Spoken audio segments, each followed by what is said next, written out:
Assalamualaikum warahmatullahi wabarakatuh. Bismillahirrahmanirrahim. Hamdan yu'afi ni'amahu wa yukafi majidah. Ya Rabbana lakal hamdu kama yanbaghi li jalalih.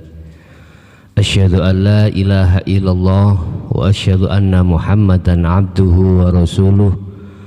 Allahumma salli wa sallim wa barik alaihi wa ala alihi wa ashabihi ajma'in, amma ba'du. Bapak Ibu hadirin jamaah, saudara-saudaraku dimanapun Anda berada,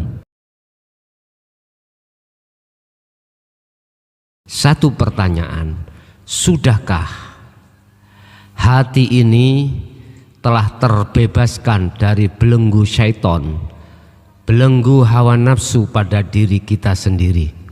Dan inilah yang dimaksud oleh baginda Rasulullah Sallallahu Alaihi Wasallam dalam satu sabdanya. Beliau, besok pada hari akhir, besok umat saya, perang yang terberat adalah melawan hawa nafsu pada dirinya masing-masing. Hawa nafsu telah Allah katakan dalam satu ayat, wa ma ubarri'u nafsi inna nafsa la'amaratum bisu. Di situ yang namanya hawa nafsu tidak henti-hentinya, baik mengintimidasi bahkan memperbudak kita untuk mengikuti jalannya. Padahal Allah sudah mengatakan wala tattabi'u khutuwati syaitan innahu lakum aduwwum mubin.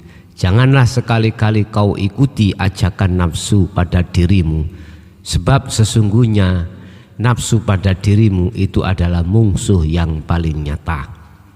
Bapak Ibu, kita mendengarkan ulasan hawa nafsu itu pada umumnya adalah sesuatu yang tertampil di dalam perbuatan-perbuatan atau keinginan-keinginan yang melanggar hukum secara syariah. Tetapi tidak kita sadari bahwasanya nafsu pun akan masuk dan menggerogoti pada hati kita, terletak pada perbuatan-perbuatan yang miturut hukum syariat itu baik. Contohnya di dalam sholat. Jangan kau kira di dalam sholat nafsu tidak bisa masuk. Jangan kira ketika kita berhaji, bersedekah, zakat, puasa, nafsu tidak akan bisa masuk. Tetap nafsu akan masuk di situ untuk mengalihkan niat kita, untuk mengalihkan perjalanan kita, yang perjalanan kita itu menuju dan bertemu Allah. Di situ kita dialihkan tentang masalah pahala, tentang masalah ganjaran, tentang masalah surga dan lain sebagainya. Itu merupakan bentuk kalau hati kita, jiwa kita, ruh kita itu telah dialihkan hawa nafsu perjalanannya, sehingga tidak menuju pada Allah yang sebenarnya, tetapi hati kita masuk di dalam perkara-perkara yang diinginkan oleh hawa nafsu, termasuk surga, pahala dan lain sebagainya. Kami tidak menyentuh pujaan orang lain. Itu termasuk kepentingan nafsu yang kasar, kepentingan nafsu yang halus termasuk di dalamnya. Di situ adalah manakala hati ini menghadap, olehnya melakukan dikarenakan satu pahala atau dimasukkan satu surga. Ini masih kepentingan hawa nafsu yang kita tidak sadari. Dan ini bisa terdeteksi kalau semuanya itu adalah kepentingan nafsu pada diri kita manakala kita melihat dari sudut pandang kacamata hakikat menuju makrifat. Bapak Ibu hadirin, saudara-saudaraku dimanapun Anda berada, tentunya dibutuhkanlah kita beberapa ajaran-ajaran yang menyadarkan hati kita bahwasanya nafsu itu tidak hanya masuk di dalam perbuatan secara fisik jelek atau maksiat, nafsu pun bisa masuk di dalam perbuatan-perbuatan baik ataupun taat secara syariat. Ini bisa kita deteksi manakala pertama kita harus memiliki pembimbing spiritual kejiwaan kita pada Allah Subhanahu wa ta'ala. Tentunya kita harus mencari guru akhirat untuk membimbing hati kita, sekalipun kita termasuk ulama, sekalipun kita disebut ustadz, tokoh agama, pintar, kita itu pandai, kita itu membaca Quran, membaca kitab, manakala kita belum masuk di dalam ajaran hakikat menuju makrifat, dipastikan hati kita akan terjerumus di dalam kepentingan hawa nafsu.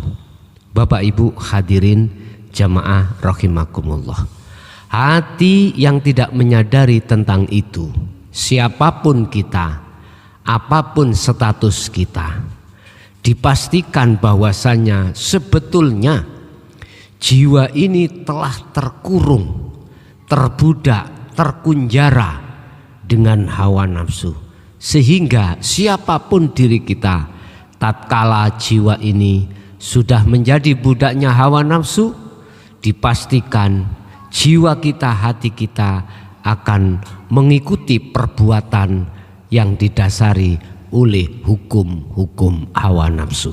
Apa hukum hawa nafsu itu? Hati dialihkan supaya menghadap selain Allah yang sebenarnya. Jelas, sehingga hati lalai dari Allah atas segala apapun yang dihadapkan kita. Kita lupa, hati ini lupa bahwasanya semua perbuatan sekecil dan sebesar apapun sebenarnya di situ diperankan Allah. Yang memiliki peran itu cuman Allah. Cuman mengapa hati ini lalai dari itu? Justru hati ini mengakukan bahwasanya manakala perbuatan ada kaitannya dengan kita, pasti hati kita akan mengakui kalau itu adalah perbuatan dari kita sumbernya. Manakala itu dari orang lain yang sifatnya makhluk, dipastikan hati kita mengatakan bahwasanya sumber persoalannya itu dari si makhluk ini. Ini pasti Bapak Ibu. Dan ini tidak bisa kita ingkari. Fakta di lapangan pasti karakter hati kita seperti itu. Karena kita masih jadi budaknya hawa nafsu. Inilah Bapak Ibu yang kami maksud, jagatnya hati kita telah dijajah oleh hawa nafsu itu sendiri. Bagaimana ajaran Allah? Qad tabayyana rusdu minal ghayy. Allah mengajarkan tentang masalah ini untuk membebaskan hati dari perbudakan hawa nafsu. Tentunya dan mestinya kita sebagai umat manusia lekas mengwelcome, menerima ajaran Allah tersebut. Manakala satu jiwa menerima ajaran Allah tersebut dan mengamalkan dengan istiqomah, dipastikan di situ kita akan bisa terbebas dari penjara hawa nafsu, yang pada akhirnya kita tidak menjadi budaknya hawa nafsu karena kita sudah merdeka. Akhirnya kita hanya menjadi hamba Tuhan, hamba Allah Subhanahu wa ta'ala. Itulah Bapak Ibu apa yang bisa kami sampaikan, walaupun sedikit, mudah-mudahan bermanfaat. Kurang lebihnya